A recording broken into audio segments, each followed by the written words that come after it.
Please welcome to the stage ISTE Deputy CEO and Conference Chair, Leslie Connery.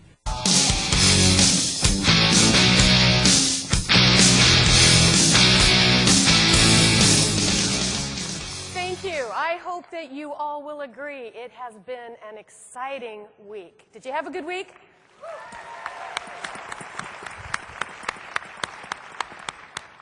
You know, for me, the highlights of the week actually started at 7:30 a.m. on Saturday morning with the Volunteer Leadership Breakfast, where we celebrated hundreds of people who've given thousands of hours.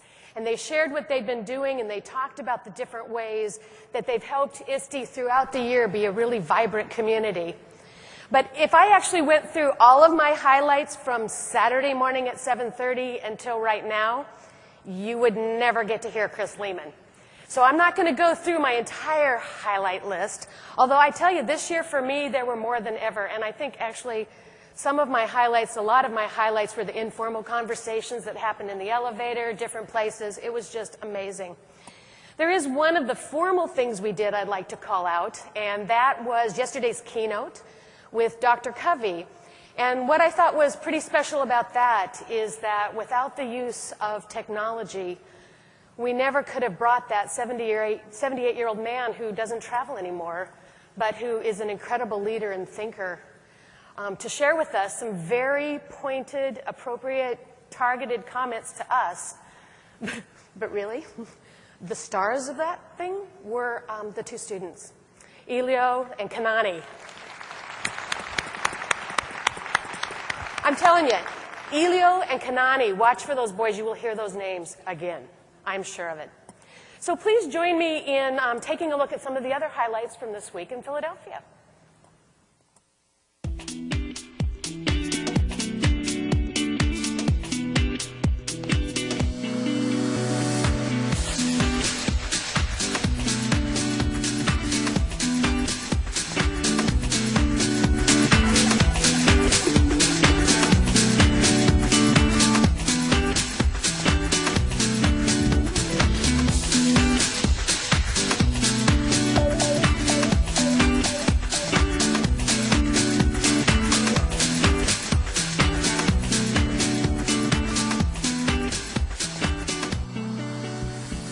It's a great learning experience for us. We've had a lot to learn, a lot to see. I love the ISTE Exhibition Hall.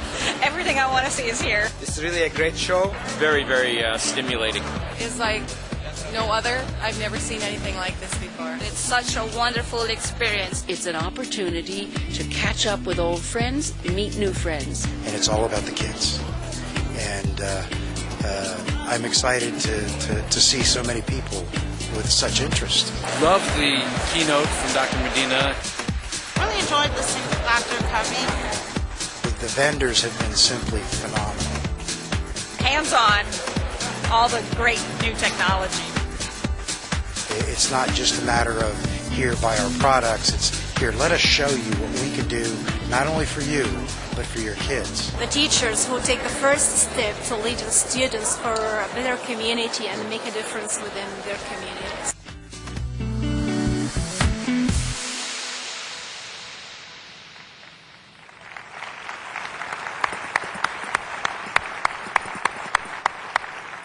No doubt each of you has had dozens of opportunities to network, collaborate, share, grow, and be inspired about what it is that you're going to do next.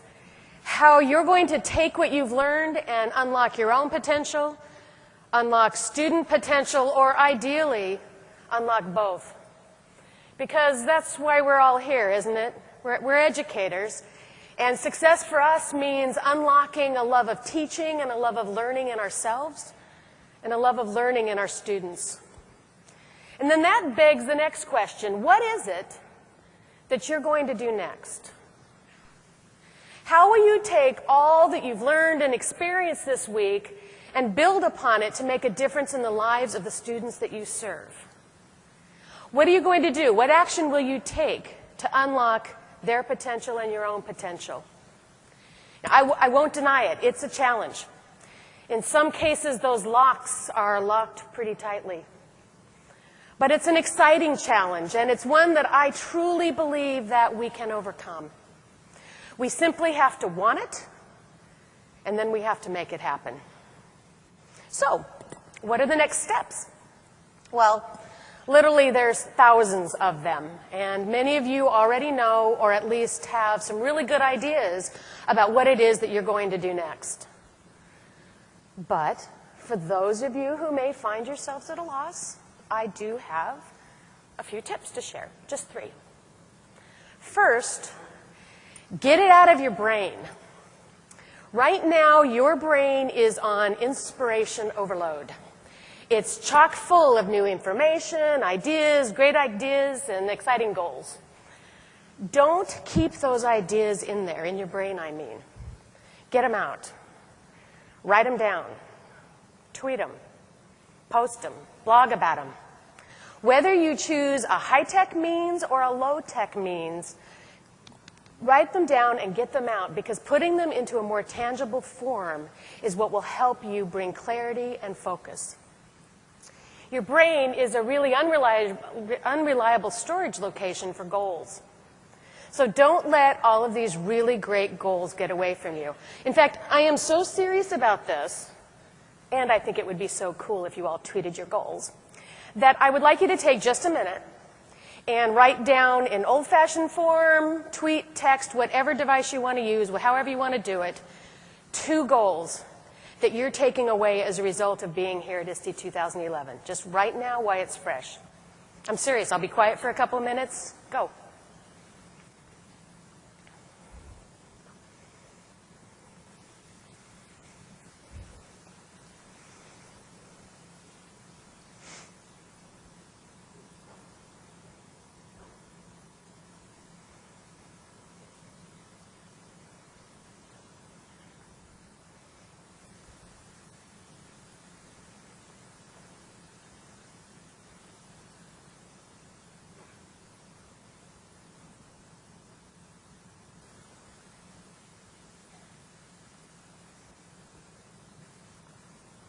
Thank you. Second tip, don't wait to get started. Here's the deal. Right now, you are so full of fresh inspiration and renewed passion. You know, if inspiration's a muscle, then ISTE 2011 is kind of like going to Inspiration Boot Camp. And there's no better time than now to start being the change that you want to see in your classroom, your school, your district, your community. Don't wait. Don't make the list that you've just started your to-do list. Make it your do list. Third and last tip. Share with others. You know, not everybody has the luxury of attending professional development events like ISTE 2011. Many schools, as you all know as well as I do, and perhaps even better, simply don't have the funds to send their teachers and their administrators to professional development like this. And that's why it is so important that each of us take what we've learned and share it with others. I mean, think of it as a way to pay it forward. I mean, right now, think about 3 different people that you can take what you've learned and go back and involve them in helping you meet your goals, or you can share ideas, whatever that you can do to involve other people. Because every single educator with whom we share our passion and these ideas and we inspire, that results in helping additional learners reach their potential. And that's what ISTE's vision is for the future, is that all learners achieve their intellectual and creative potential. I hope that as ISTE members, you all share in that vision. All right. As you know, the affiliate network is one of the ways that we hear from our members and we stay in touch with what's going on around the world. One affiliate is a special partner this year, and they've been instrumental in bringing ISTE 2011 to the Northeast, and that's PAECT. The Pennsylvania Association for Educational Communication and Technology has been ISTE's partner in hosting this event in Philadelphia. In appreciation, we would like to invite PAECT President Shirley Campbell on the stage to accept our thanks.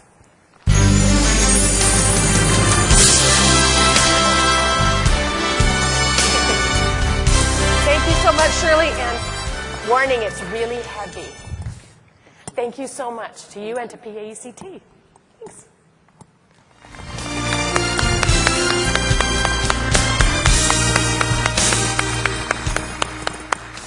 Before we bring out this afternoon's keynote speaker, ChrisLehmann, we have one other critical piece of business that we always do at the closing keynote. Different people find it all the more essential than others, but it's usually a great favorite, and that is a giveaway.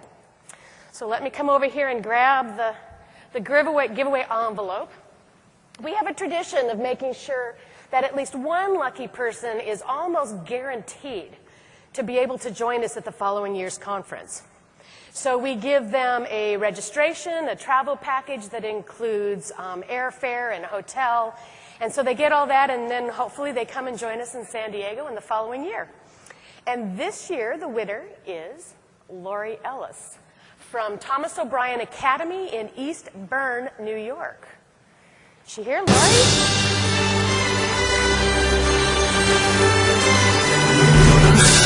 Oh, all right, I guess I'll keep it. I don't know. Is Lori here? All right, you know what? We're going to clap for Lori again, even though she's not here. Yay, Lori! Finally, I'd like to tell you a little bit about ChrisLehmann. Chris is the founding principal of the Science Leadership Academy here in Philadelphia. SLA, which is what they call their school, is an award-winning progressive science and technology high school that's pioneering the School 2.0 movement. Chris has spoken at many, many conferences, including the TEDx New York Ed. And yes, that's pretty cool. And if you haven't seen his YouTube video, it is great. So look up Chris on YouTube. He's also the author of his own blog, Practical Theory. In addition to being an inspiring and innovative leader, Chris has also been a really great friend to ISTE. His generosity and his capacity for engagement has seemed absolutely endless. Before we bring out Chris, though, I'd like to introduce a group from his school who will in turn bring out Chris.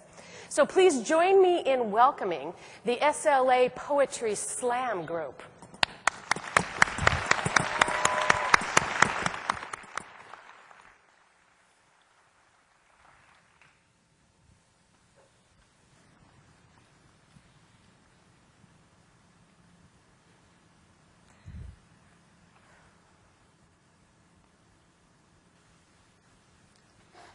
Ask a Philly kid what the definition of education is, And they'll say, 1, textbooks replacing teachers, even though there's not enough of those either.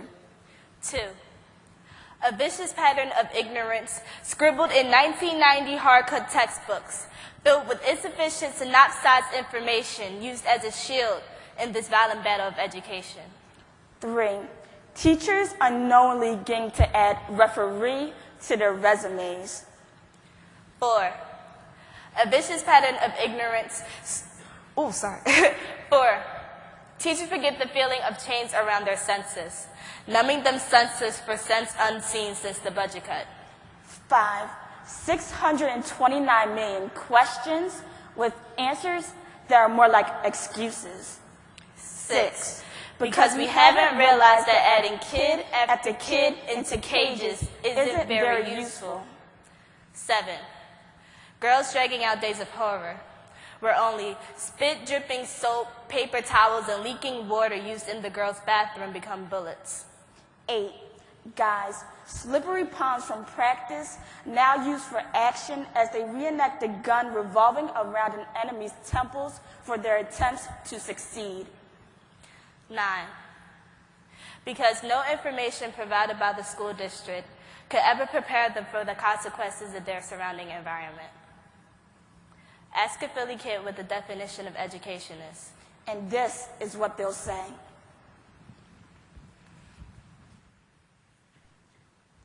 Possibility should be plastered across classroom walls. We should be taught that creativity is the key to seeing that anything is possible. Recreating constellations to form our dreams. Let the past form classroom walls so we can comprehend what shaped the present. Painting Mona Lisas with bruised fingertips from late nights tapping on keys. Our hands are like construction workers. They work until day meets darkness. Each and every one of us has a tickled box of fireworks for a future. So our efforts be the spark that ignites the flame to our success. Each and every one of us has the potential to be anything we want. We're breaking through the barriers of classroom dimensions and making the world our place of learning. So when I become a teacher, I'll put a map of the world on every wall in my classroom. My students will always know to have a universal mindset. When they hear freedom, they'll think of more than spirituals and emancipation. They'll remember the stinking pits at Baba Yar, the curled steel at Auschwitz, Sarajevo's rifle butts, Cambodia's grit and sweat and death. These classroom walls will not fence their minds. Eyes will be opened again. Instead of asking my students to adjust to my teaching style, thawing in silent awe over my genius, I will ask them how they learn. Then tend to the visual, auditory, and tactile learners the best way I can. They'll never doubt their place in my plan. Confuse our classroom for a cookie-cutter stage where they must sit on their hands. I'll take criticism, gather it like gold dust between my fingers. Never satisfied, I'll practice my practice forever. My classroom will be painted bright blues and yellows along with students' drawings, murals, and poetry, displays of me magazines and word walls, scenes from books acted out, role-playing and mock trials. I will appreciate their creativity. I will teach my students inquiry, ask them questions about the world around them, their opinions on issues from healthcare to the Palestine wall. I won't talk at them, but with them. We'll have discussions and debates. I will challenge them, ask them how they would tackle issues like budget cuts, low reading levels, and school safety. I'll ask them how they feel about Pennsylvania finding money to build 3 more prisons but not having enough funding for schools.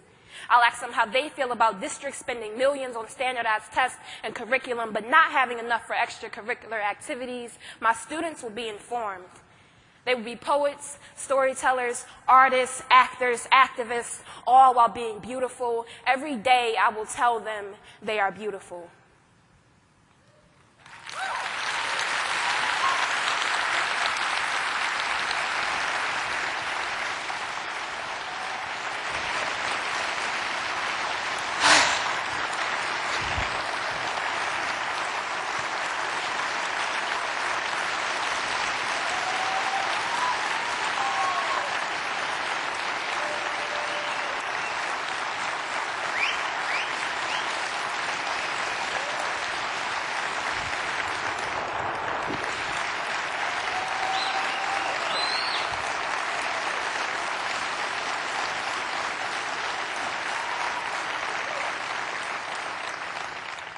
Ladies and gentlemen, the theme of this conference is unlocking potential.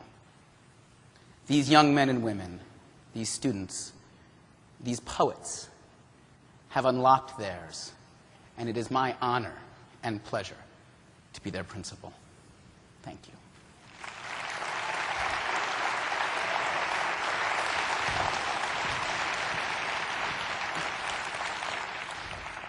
And I thought I had anything to say after watching that.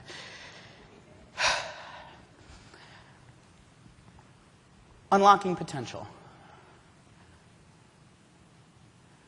It's an amazing thought.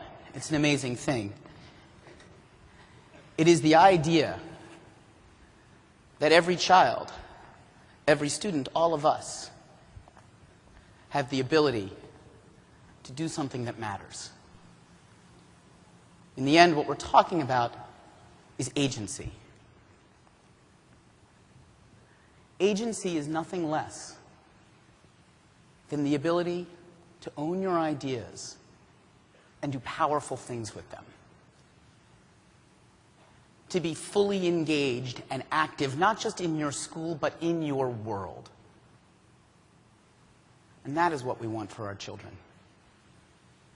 The idea that our children can be in and of their world in real ways, in the words of those poets of Marcella and Josh, of Mecca and Aaron, and of Sania. They handed us the roadmap. They don't want to be told what to think. They don't want us to stand up here and be brilliant. They need us to see each of them and to see the brilliance in them. Agency is something that's lacking in most schools. Most children in our country believe that school is something that is done to them. The notion of compulsory education. We know what's best for you. I had the opportunity to see the Deputy Superintendent of Philadelphia here today. And he said, I'm coming to the keynote. And I said, that's wonderful. The poem gets a little critical sometimes, though. And he said to me, you can never doubt the wisdom of the voices of the children. He was right. So how do we help children to develop agency? How do we help them grow to be the kinds of kids who can stand on a stage in front of thousands of people and speak truth to power? We only get there by helping them develop their head, heart, hands, and voice. We need to help them develop their minds.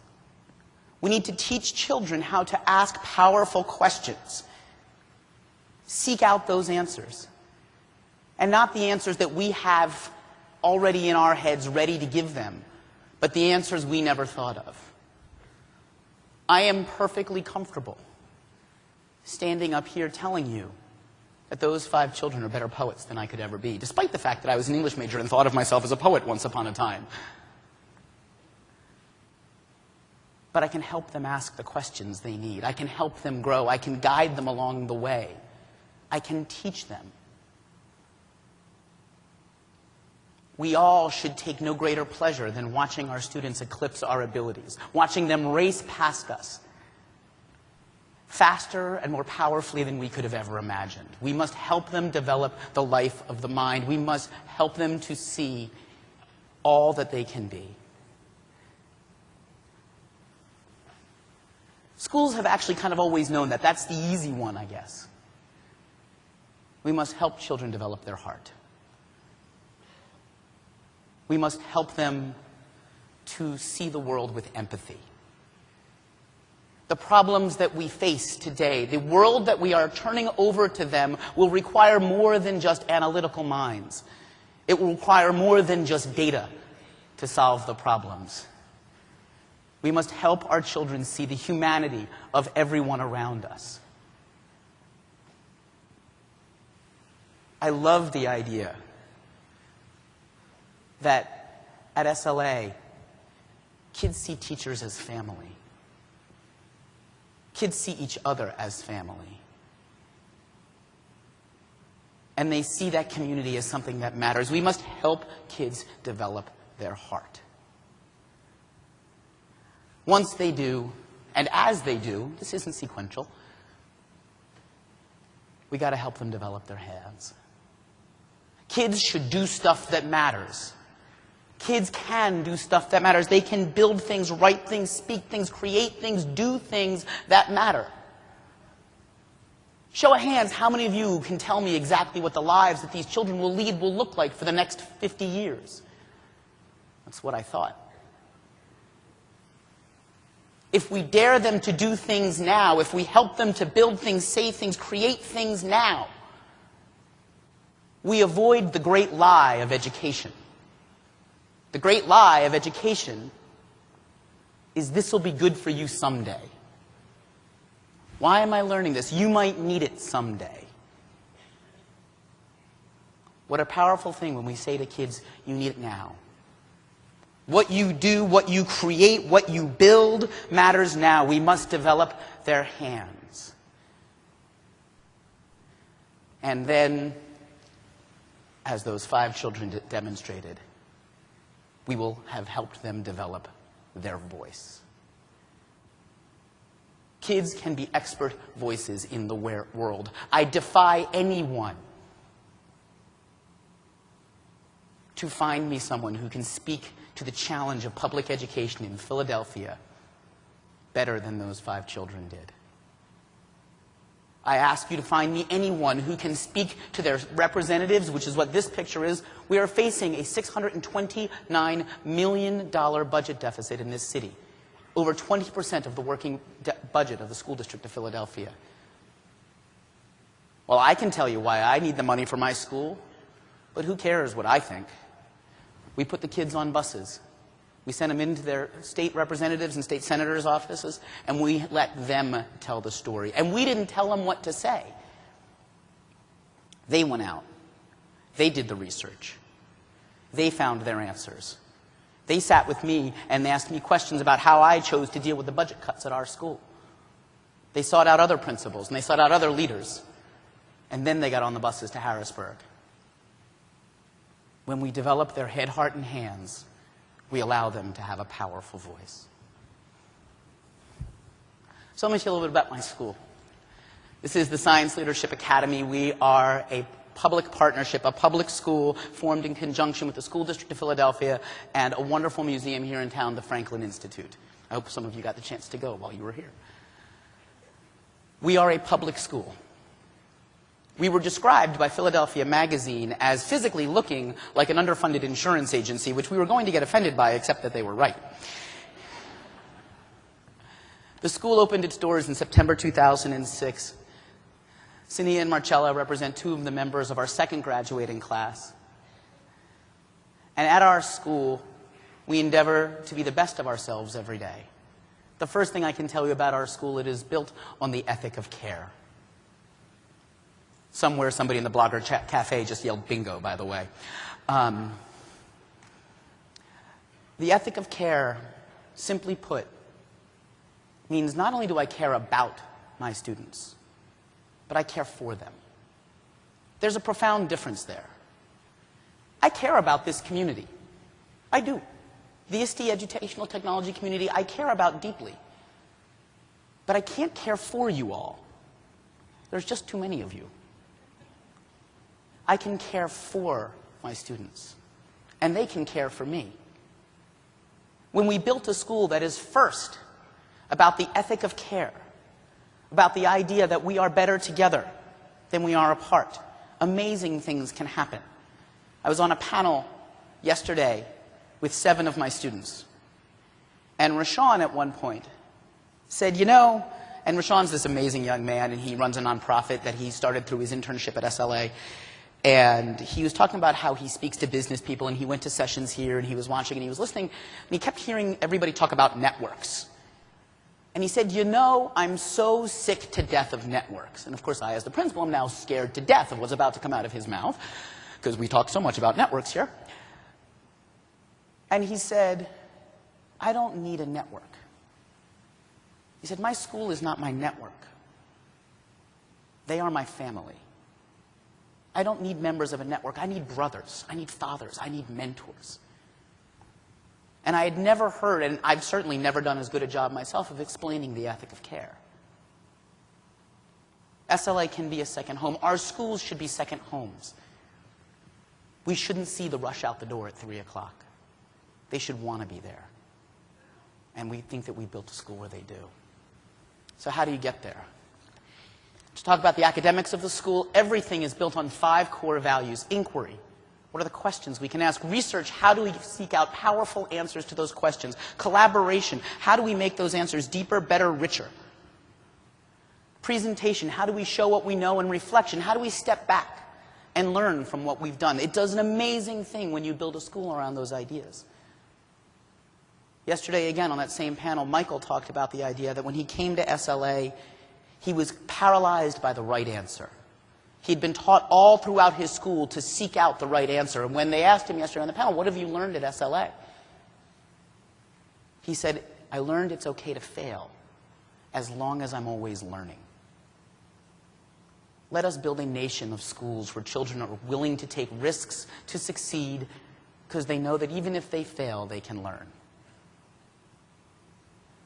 What we have done at SLA is everything we say we do, anything that you hear out of my mouth today, I challenge you to come back at me on and say, prove it. And what I promise you I would never do if you came to visit our school is walk you into one teacher's classroom and say, see, look, it happens here. What we should be able to do as schools are build systems and structures around what we believe. Everything we say we do, we should be able to point to the ways that we do it. So we say we've built a school on the ethic of care. How do we prove that? Every single one of our students, the first teacher that they really meet at SLA is their advisor. One teacher, 20 kids, they stay together all 4 years. The number of emails that parents and advisors exchange, I don't know when my teachers sleep. But every child at my school, every parent at our school knows that their child has an advocate, who knows that there is one adult in the building at least, and usually there are many, but there is one adult in the building who is assigned to always speak for their child. That's a system of care. 5 core values, how do we prove that? Because with every unit plan our teachers write, they incorporate the 5 core values. Here's the inquiry, here is the research, here's how they will collaborate. We must build systems and structures so that these things, these beautiful ideas that we all learned this week, do not happen by accident, do not happen just in one teacher's classroom, but can build and grow. All of us should be held accountable to the question, what does teaching and learning look like in your building? How do you learn? And how is it sustained?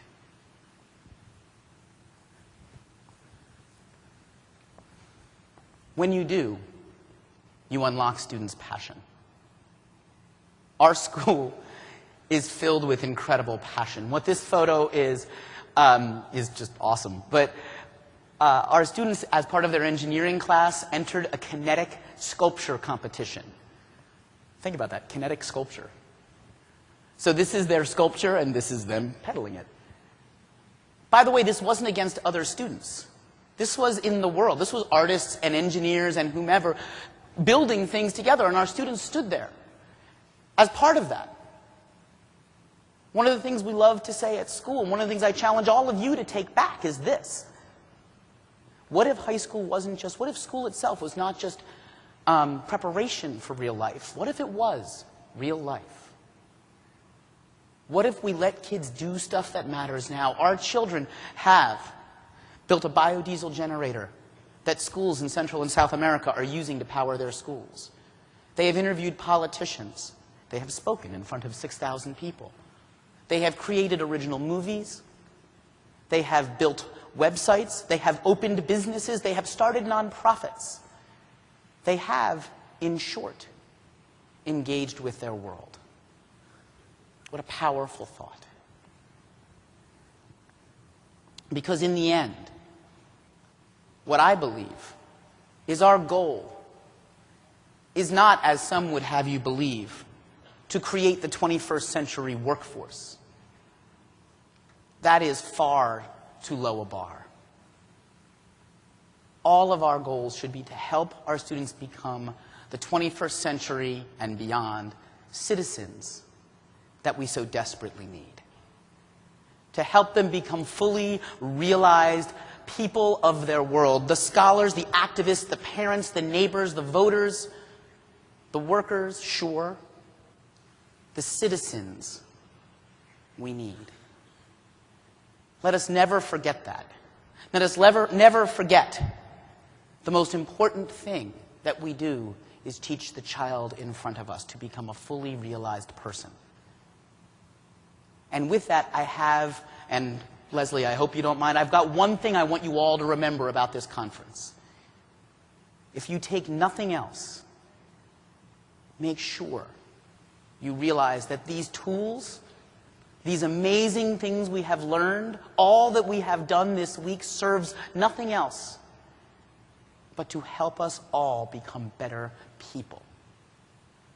So therefore, when people ask you what you teach, do not say, I teach math, I teach English, I teach 2nd grade. Say simply, I teach children. That is your job.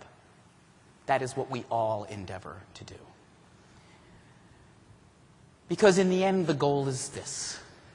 People say all the time, what do you want for SLA kids? What are your goals? What are your metrics?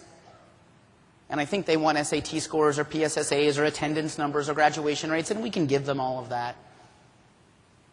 I want 4 things for our children. I want 4 things for the children whose parents they have entrusted us with. I want them to grow up thoughtful, wise, passionate, and kind. And I don't mean thoughtful as a sort of synonym for nice. I want them to be truly full of thought. I want them to have the wisdom to apply those thoughts in powerful ways. I want them to have the passion to care about their world and move and do and be in meaningful ways. And I want them to be kind. I want them to remember to find the humanity in all of those around them. And here's the cool thing. SLA is not alone. I hope, I trust that in everything that I have already said, all of you in the audience are finding pieces of yourself. Much of this is not new. In the work of schools, like in the work of the district of Van Meter, Iowa, where a superintendent like John Carver and unbelievably dedicated teachers and administrators are transforming a district, moving one-to-one and transforming their pedagogy into a project-based, inquiry-based, problem-based learning. In the work of the schools of the New Tech Network, where schools all over this country are using technology in ways that we can only dream of. In the work of the Student Showcase, and if you come to this conference and don't walk through the Student Showcase, shame on you. It is powerful. In the work of all of those children, doing, being, teaching us new ways of doing things. We are not alone. And to echo Leslie's words, because I was sitting here going, wait, she's taking my keynote. Oh, God. Join us. Today is that day. We can wait no longer. The children are waiting for you. Join us. When you go home, again, write down those goals and write down the action plan of how you're going to achieve them. Because here's the funny thing, as we look at our role, what is the role of ISTE? What is the role? And ISTE is not the front two rows. ISTE is all of us. ISTE is this community. What is our role? Well, here's the funny thing, gang. We've already won. Stop fighting last year's battle. No one is arguing we shouldn't use technology in education anymore. The question now is simply how. But the war has been won. Now we just got the last skirmishes we got to figure out. Even the Secretary of Education himself has said, we must innovate ourselves out of this crisis. Well, who are they going to look to? They need to look to us. And we need to be prepared to lead. So what does that look like? We got to dream bigger, gang.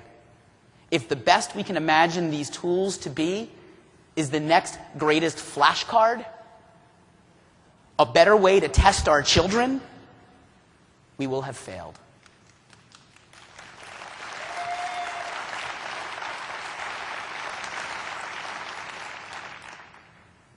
We can give our children the most powerful productivity tool ever invented in human existence. We can hand them laptops and tablets and phones. We can hand them tools that for most of us growing up we could barely even imagine. And then we can dare them to do things with them. Technology in our schools should be like oxygen. Ubiquitous, necessary, and invisible. It has to be everywhere. It has to be part of everything we do. And then we got to stop talking about it so much. I'm serious. It's funny, like, again, we did this panel yesterday, and it was seven SLA students, 2 SLA teachers, and me. And it was for the Innovative Learning Technologies SIG. And we got a lot of questions about technology and what tools do we use, and that's cool because that's what that SIG's about, and that's great. But our kids, and it wasn't us, it wasn't the adults, it was the kids, kept saying, well, yeah, I use this tool, but people. And they just point us in the right way. Technology must be like oxygen, ubiquitous, necessary, and invisible. Yes, we need to use it all of the time. And sure, I could tell you that the 5 poets, collaborated on their document, on their poem by putting it in a Google Doc and shared editing and do all of that stuff, and I could tell you that story. But never forget that it was 5 poets who shared their vision of the world. And yes, the tool helped. And yes, the tool changes. And yes, the tool is powerful. But let us never forget that it's people creating, doing, being. It's about their agency. Head, heart, hands, and voice. We must use that technology to serve those goals, to enable us to be better, to enable us to do more.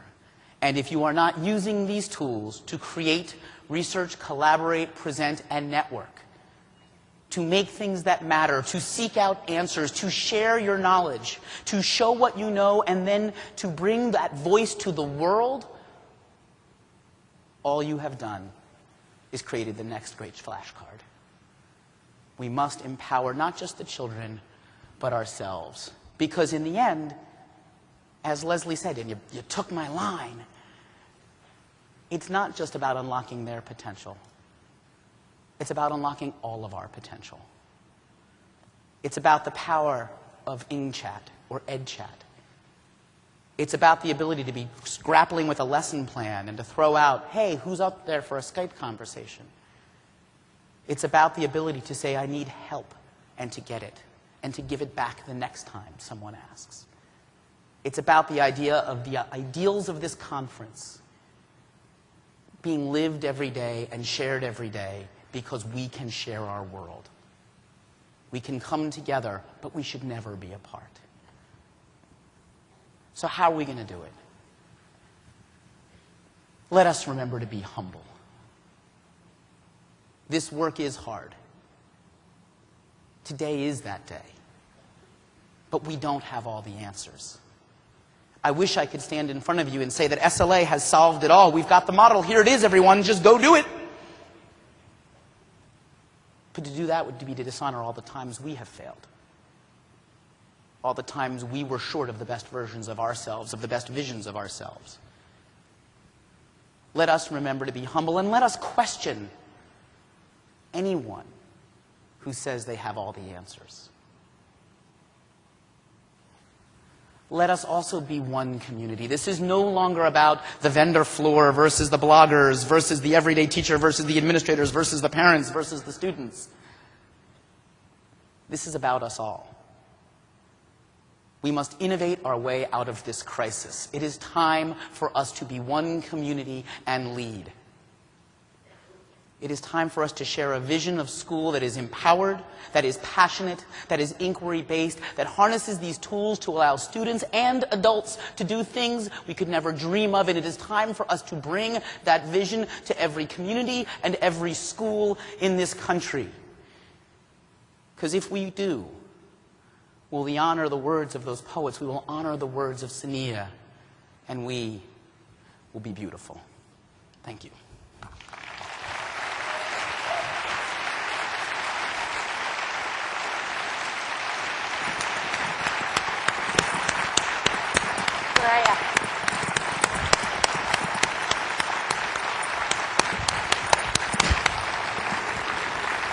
Thank you, Chris. Thank you. Wow. Oh yeah, we're probably not supposed to do that. Huh? Probably not supposed to pet the principal. Thank you. I know, but whatever, right? Right. Thank you for that incredible send-off. Oh my gosh. You know, if any of you want to tweet a couple more goals on your do list before you leave, I'm with you on that. The less I say, the better, Chris. I want what your words were to be the words that leave in people's minds. Thank you. So let's just together quickly thank people for coming and invite them to next year. Would you like to do that? Absolutely. Thank you all for coming to ISTE, and we'll see you in San Diego. Be well, everyone.